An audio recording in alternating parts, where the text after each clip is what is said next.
Enfin, je vais voir un bon film. Enfin, on se retrouve pour parler de pourquoi Star Wars a été connu, de, de pourquoi Star Wars c'est bien en fait, de pourquoi, enfin, on va avoir des acteurs joués. Pour une fois, on va avoir un scénario qui est pas con.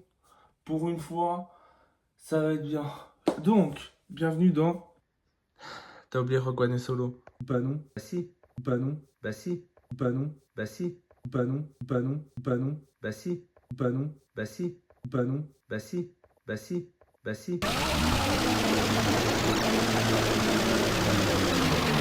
Alors, oui, remarque pertinente, je ne vais pas faire de critique sur Solo et Rogue One. Du moins, je ne le ferai pas sur le moment. Alors pourquoi? Parce que déjà, il y a un des deux films, surtout lui, à chier, littéralement, je le vois, j'ai des relents, j'ai envie de gerber. Et de l'autre, bah, on va dire que là, cette série vidéo, c'est surtout sur la saga Skywalker, comme on dit. Donc, on va parler de Star Wars épisode 4, Nouvel Espoir, que je ne dirai jamais la guerre des étoiles. Donc, et on va faire le petit historique qui est beaucoup plus long parce qu'il y a beaucoup plus de choses à dire. Bref, nous sommes dans les années 70 et un jeune réal prometteur du nom de George Lucas qui vient tout juste de sortir THX 138 et American Graffiti qui a été un succès, a envie de se faire plaisir. Il veut faire le film qu'il fait fantasmer depuis longtemps. Vous l'avez compris, Flash Gordon. Mais apparemment, mais les producteurs ne vont pas laisser les droits parce que ça sert à rien. Et qui se souvient de Flash Gordon? Du coup, notre protagoniste de l'histoire, Monsieur George Lucas, était dégoûté de ne pas pouvoir faire son film sur son héros de comics préféré. Du coup, il va faire comme tout le monde faisait à l'époque. Je suis très mal coiffé. Il va plagier de son côté. Bon, plagier, c'est un grand mot. Ok. Il s'est plutôt inspiré, ne pas voler s'il vous plaît. Mais contrairement à d'autres films qui ont juste plagié, lui, il a rajouté d'autres trucs là où, pour copier, à copier Flash. Donc, il a copié Flash Gordon. Il a aussi mis des films de western, des films de guerre, des films de pirates, John Carter, Valérian, du Buck Roger, et aussi des films de propagande nazie. Je vais devoir biper ça sur YouTube, nickel. Et surtout, l'œuvre de Joseph Coleman sur le monomythe. Le héros au mille et un visages. Commence donc l'écriture de ce film, et ça pue sa mère. C'est nul. C'est nul. Ça chie. C'était pas selon moi, mais c'était selon l'entourage de Lucas. Et ce qui est l'entourage de Lucas, bon, quelques inconnus. Il y a sa femme Marcia Lucas, il y a Gary Kurtz, son producteur, et Vin Kushner, son prof de cinéma. Ah ouais, aussi, il y a. Ouais, quand ces trois-là te disent que ton film est à chier, c'est que ton film est à chier. Ce fameux entourage, le film était trop kitsch, il y avait trop de personnages inutiles, les personnages étaient interchangeables, il y avait aussi des noms bizarres comme Sith ou Jedi Bendu. Il y a un mec qui s'appelait Mace Windu, un autre Anakin Starkiller. Après, il y avait l'aspect politique qui apparemment était chiant et inutile. Les personnages étaient superficiels. Tiens, c'est bizarre, ça me rappelle un truc, mais je suis pas. Bref, je déteste les comics Star Wars, mais vous pouvez voir c'est quoi. Quel a été le premier script? C'est parce que je pense que ça a été un peu revisité entre temps. De ce film avec la bande dessinée La Guerre des Étoiles. Donc là-dessus, on peut voir que le film devait avoir un personnage, un espèce de comic relief, un alien en comic relief, qui devait être assez chiant. Donc ouais, en plus son nom, il s'appelait Han Solo. Ouais, idée de merde, non? On va attendre l'épisode 1 un peu. Après tout, donc après que le film est passé entre deux mains en main, qui a été réécrit de partout, il a fallu attendre la sixième version de script pour... C'est quoi cette ombre là?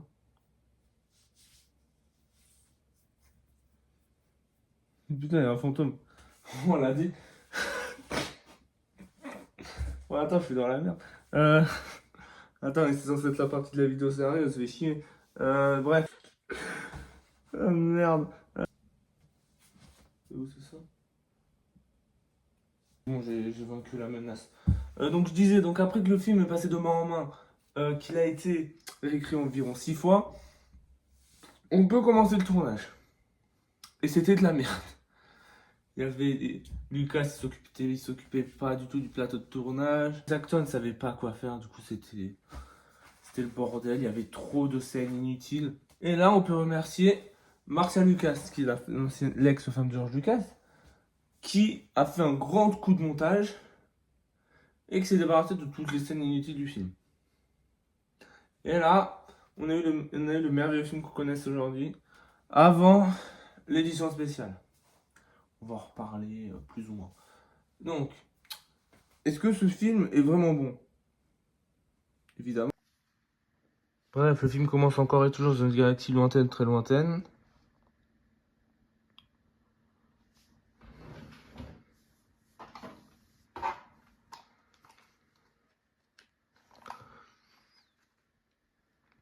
Épisode 4. Un nouvel espoir. C'est une époque de guerre civile à bord de vaisseaux spatiaux opérant à partir d'une base cachée. Les rebelles ont emporté leur première victoire sur le maléfique Empire Galactique. Au cours de la bataille, des espions rebelles ont réussi à décrocher les plans secrets de l'arme absolue de l'Empire. L'Étoile Noire, une station spatiale blindée dotée d'un équipement assez puissant pour annihiler une planète tout entière. Poursuivie par des sbires sinistres de l'Empire, la princesse Leia file vers sa base dans son vaisseau cosmique, porteuse des plans volés à l'ennemi qui pourront sauver son peuple et restaurer la liberté dans la galaxie. Alors avant que je commence au résumé, il faut vraiment que je dise un truc. Putain que ce film est dense. Il se passe genre 20 000 trucs et il dure seulement... Il n'y a pas la durée. Bref. Ce film est putain dense, il dure vers les 2 heures maximum, et putain, il se passe plus de choses dans ce film que dans les autres films. Je crois que c'est le film Star Wars dans lequel il se passe le plus de trucs. Mais enfin, je vais reposer le truc là. Alors, le film commence avec... déjà pour moi c'est la meilleure intro de Star Wars, avec le Tantive 4 qui se fait poursuivre par le Star Destroyer. Et c'est pour moi la meilleure intro de tous les films Star Wars parce qu'on comprend tout. Et on rencontre les persos. S3 Power 2D2 qui... Bon, il se chie dessus quand même. Et... Ça se fait aborder. Ouais, aborder, je crois que c'est le mot. Du coup, grosse galère et ça tire et tout. Les effets spéciaux quand même. Pour 77, bon ok. C'est édition spéciale. Voilà, my bad, c'est une édition spéciale. Excusez-moi, mais j'ai pas sur 60 € à dépenser pour Star Wars. Non, pendant l'abordage, Leia donne les plans de l'étoile noire. Donc, on rappelle, pour moi, l'étoile noire, c'est la première de l'épisode 4, l'étoile de la mort, c'est la deuxième. Voilà, comme ça. Parce que c'est nul de dire étoile de la mort 2. Je trouve ça pas ouf de s'enfuir avant d'une cabine de sauvetage. L'amiral qui le voit passer dit de ne pas tirer, ce qui est complètement con. S'il n'aurait pas tiré, le film n'existerait pas. Ils atterrissent sur Tatooine pendant que la princesse se fait capturer et la VF de Vador est quand même... Je sais pas pourquoi ils ont décidé de lui donner la voix d'un mec bourré sous autotune. Pourtant je suis pas fan du fait qu'on ait toujours à Vador des voix graves sa mère. Mais je sais pas. En vrai la voix au début ça te semble bizarre mais après tu t'y habitues. Je trouve ça bizarre que pour un perso littéralement comme ça, il lui donnait une voix si bizarre.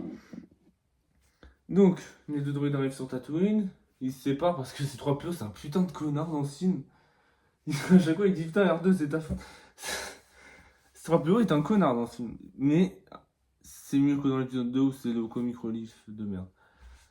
Ils se séparent, les deux se font capturer par les Jawas, et cette scène me faisait peur quand j'étais gosse. Quand ils sont dans l'espèce de camion de Jawas, ça me faisait peur. Enfin, dites-vous que tout ça n'a aucune synthèse, tout ça est tourné en Tunisie.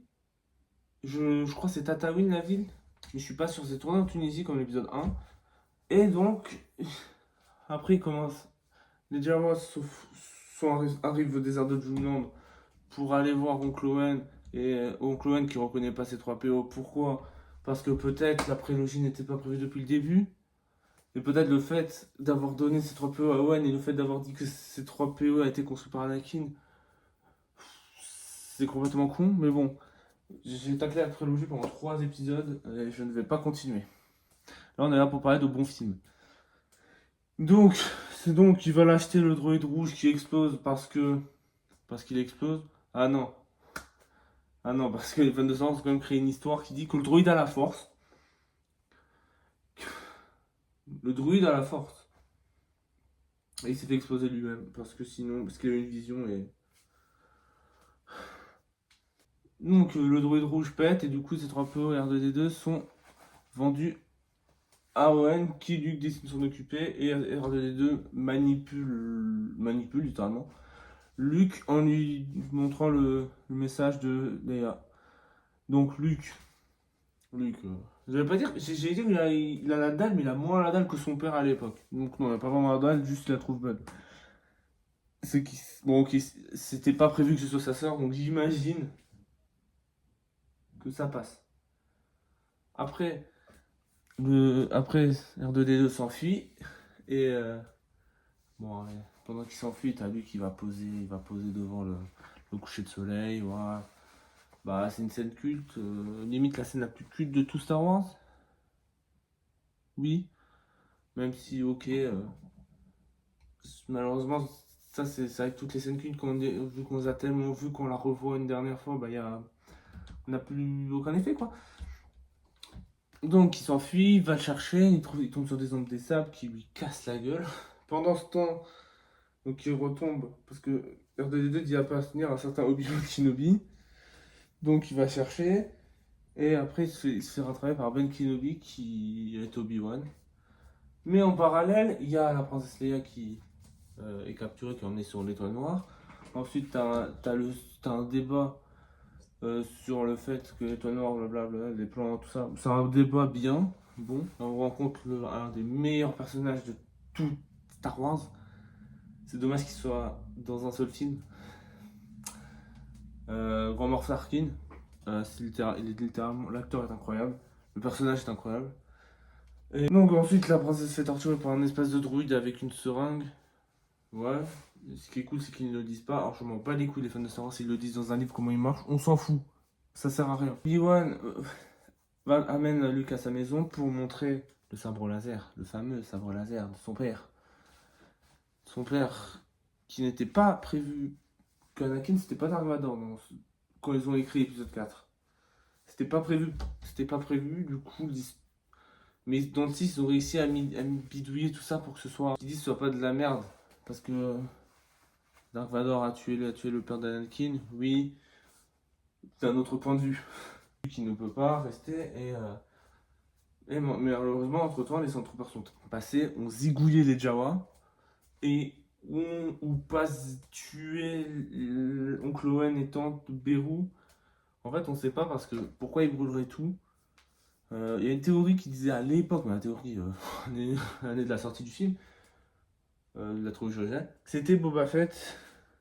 Bon, de toute façon, je vais pas vraiment en parler là, c'est pas. Je suis pas un youtubeur théorie, voilà, désolé de vous décevoir, mais je ne suis pas Didi Chanduduy. D'ailleurs, allez voir cette vidéo là parce que c'est là où il explique cette fameuse théorie. Après ce. Donc, maintenant, Luke peut partir avec Obi-Wan à Mos Eisley pour aller chez Alderaan, Alderaan, la planète qu'on a vu le moins dans tout Star Wars. C'est dommage parce que ça a l'air d'être une planète. Franchement, le plus de ce qu'on voit d'Alderaan, c'est dans la série Kenobi. Et on voit une forêt, un repas et c'est tout.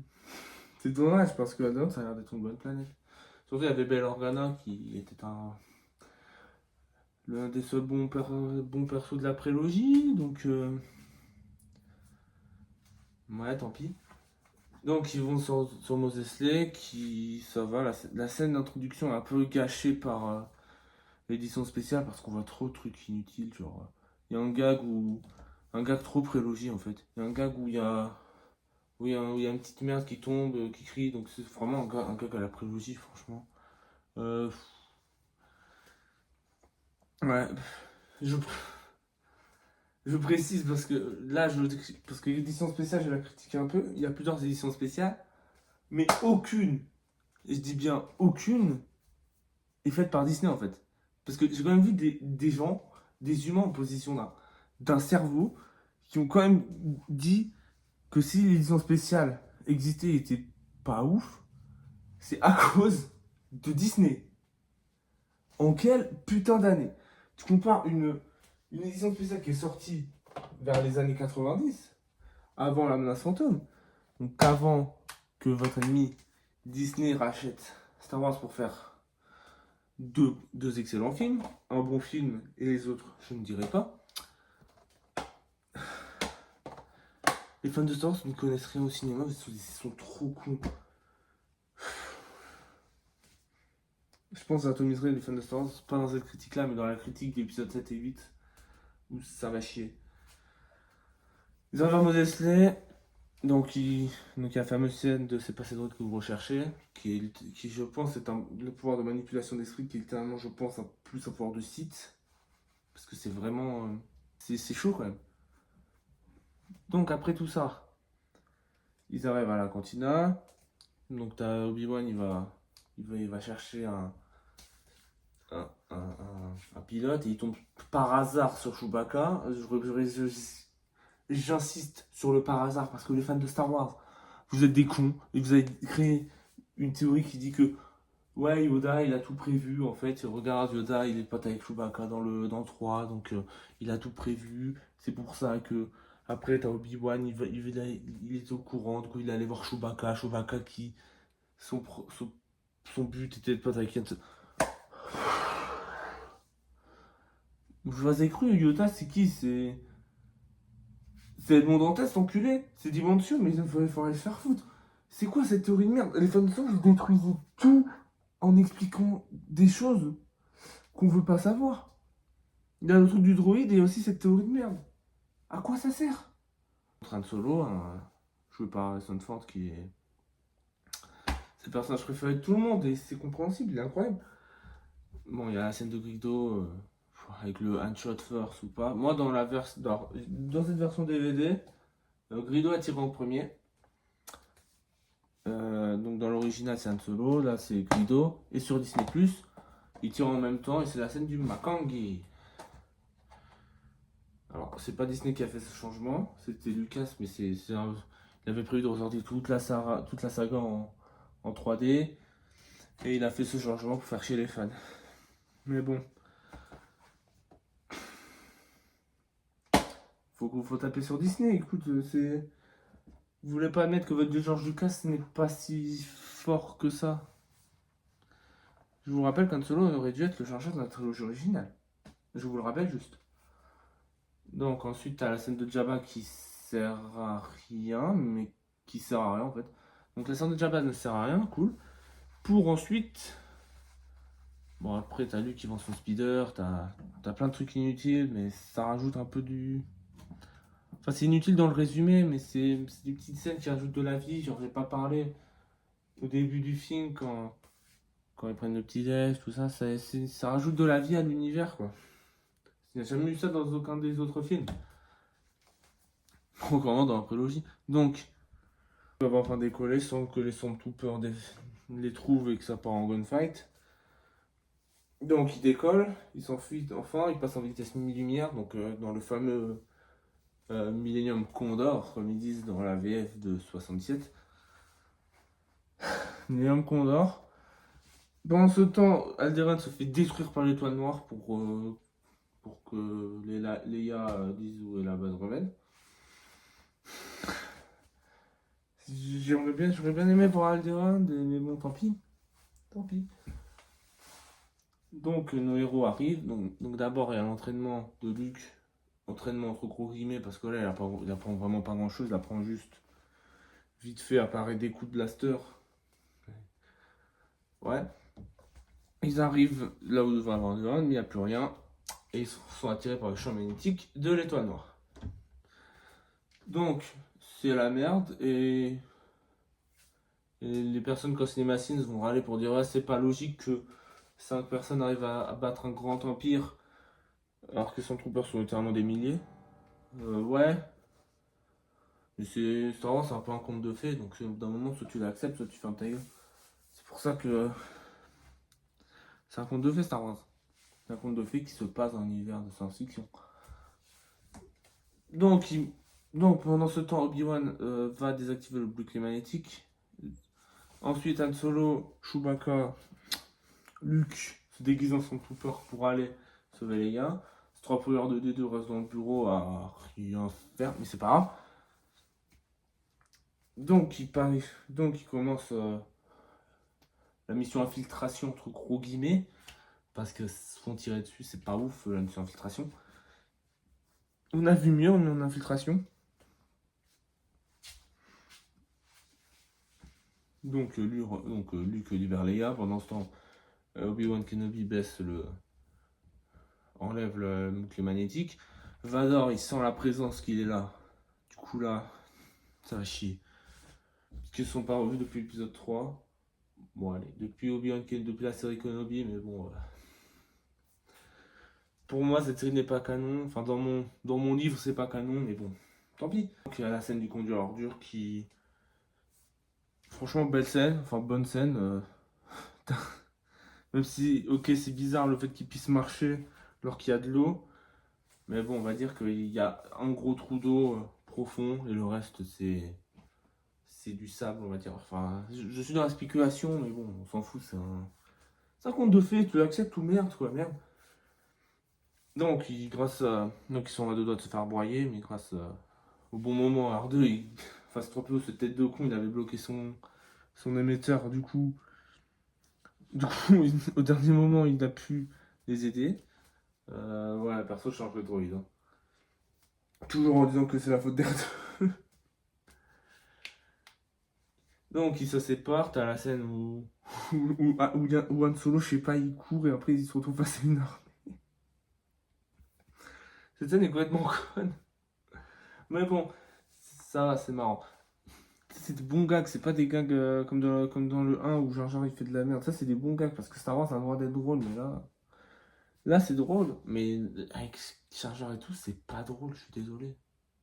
Je devrais même pas m'excuser, je dois dire la vérité, merde.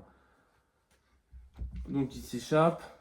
Enfin, il s'échappe. D'abord, t'as le combat le plus injustement critiqué de l'histoire. Obi-Wan contre Vador. Et oui, évidemment, parce que si vous êtes des cons habitués au combat de la prélogie, ça fait des saltos, tout ça.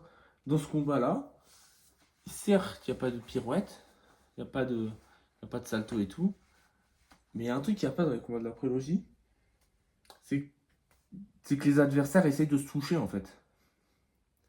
Et ce combat a plus d'impact émotionnel que dans toute l'intégrité de la prélogie.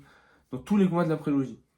Comme j'ai dit dans ma critique de l'épisode 2, certains disent que le combat de coups Yoda c'est un peu le même que Obi-Wan Vador, mais c'est mieux parce que là ça saute.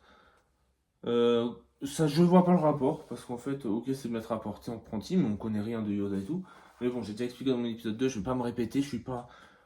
Parce que les fans de Star Wars, je peux le répéter 20 fois, ils vont quand même chialer en disant que ouais, c'est Disney, ils ont détruit la saga. C'est comme si tu. Non, je vais pas Non, je vais pas commencer à insulter. Pas aujourd'hui. Donc, les Stormtroopers bloquent l'allée, mais grâce au combat, ils arrivent à. Ils vont regarder parce qu'ils ont raison, ils sont il y a un putain de combat, ils sont obligés de regarder. En fait, le combat, c'est surtout un débat. Un débat. Un débat, il y a des répliques qui claquent. Mais bon, les fans de Star Wars, ils s'écoutent pas, ils veulent juste la musique et des saltos, mais. Ok, c'est bon, j'arrête. Donc, Obi-Wan se sacrifie, qui était l'idée de Marcia Lucas à la base. Obi-Wan se sacrifie pour que Luke puisse s'en aller, avec le faucon et tout. Donc, Luke est brisé, mais pour remonter le moral, Han Solo emmène Luke tirer sur des TIE Fighters. J'adore cette scène, la musique est parfaite, la scène est parfaite. Dites-vous que putain, tout ça, il n'y a aucun effet spécial. Enfin, si, il y en a un peu, mais les vaisseaux, c'est des maquettes dans un fond noir. Ils ont dû créer les décors à la main comme ça. Ok, j'avoue. Franchement, je critiquerai jamais les effets spéciaux comme un vieux con qui dit ouais, les effets spéciaux c'est trop de la merde. C'est trop simple à faire. Non, non, surtout quand tu sais comment sont gérées l'équipe des effets spéciaux, surtout par Marvel. Euh, donc, je ne critiquerai jamais les effets spéciaux, mais quand même, l'idée que tout est en studio et que les maquettes existent, c'est ça fait du bien, ça fait plaisir, je trouve. Donc, ils arrivent sur Yavin 4, là où il y a la base rebelle. Entre-temps, Vador a placé un suiveur dans le Faucon sur le Faucon Millennium pour savoir où est la base rebelle. Pas con, Vador, pas con. Bravo. Donc, ils arrivent, ils décollent des plans, et là, on y va, on va péter l'étoile noire qui se rapproche dangereusement. Han Solo, lui, il a pas que ça à foutre, il a quand même des dettes à rembourser. Un gros lézard moche. Et là commence le climax du film. Le moment où il faut détruire l'étoile noire. Alors, je trouve que cette scène déjà, elle détruit tous les autres moments, tous les autres batailles spatiales de Star Wars. Genre surtout, comme j'ai dit, la bataille d'épisode 1 contre l'espèce de boule de la Fédération du Commerce, mais qui est littéralement un plagiat de la scène du 4, mais bon, l'épisode 7 est un plagiat du 4, on va dire, parce que il faut taper sur Disney. Alors cette scène est mieux parce que tout est mieux en fait. L'étoile n'est pas détruite par un Luke qui va dans la station et qui décide de tout faire péter parce que c'est logique. On sent la vraie tension, il y a Vador, il se ramène. C'est la seule fois où on va Vador piloter un vaisseau de lui-même. Parce que, excuse-moi, t'as autre chose à foutre que piloter des vaisseaux maintenant. Vador est détruit. T'as Vador, c'est la merde en fait pour les rebelles. Parce que, déjà de 1, ils sont loin d'être avantageux. Parce que, ils sont environ une trentaine à la base. Ils se font tous détruire assez rapidement. Et surtout, c'est la merde parce que là, l'étoile noire est à ça de les détruire pour de bon. Donc si Luke aurait eu une seconde d'écart, c'est terminé, c'est ciao. Il aurait peut-être pu détruire l'étoile noire, mais la rébellion, c'est mort. Mais contrairement à tous les autres, Luke n'utilise pas sa visière bizarre et utilise la force. Oui. Et surtout, et c'est grâce à ça qu'il arrive à détruire l'étoile noire. Bon, surtout parce que Han Solo, il a décidé de... Bon, fuck it, quand même, miskin. il a un peu aidé à détruire parce que c'est Han Solo. Ah, Luke, force ou pas, si t'avais la force ou pas, t'aurais été mort, je pense. Donc, ça y est, l'étoile noire est détruite. Et c'est comme ça que Star Wars aurait dû se finir.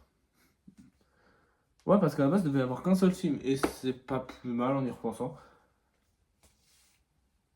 Et ils reçoivent leur médaille, sauf Chewbacca. Moi je m'en fous de Chewbacca, je pensais Erdo aurait mérité une médaille, mais pas Chewbacca. Que dire de ce film? Il est excellent. Voilà. Je ne vais pas vous parler des acteurs parce que tous les acteurs jouent bien, même ceux qui ont détesté jouer ce rôle, surtout Alain Kinest qui apparemment a détesté ce film parce que il sortait de Laurence d'Arabie quoi. Bon, je vais un peu parler de la musique, je la trouve pas incroyable.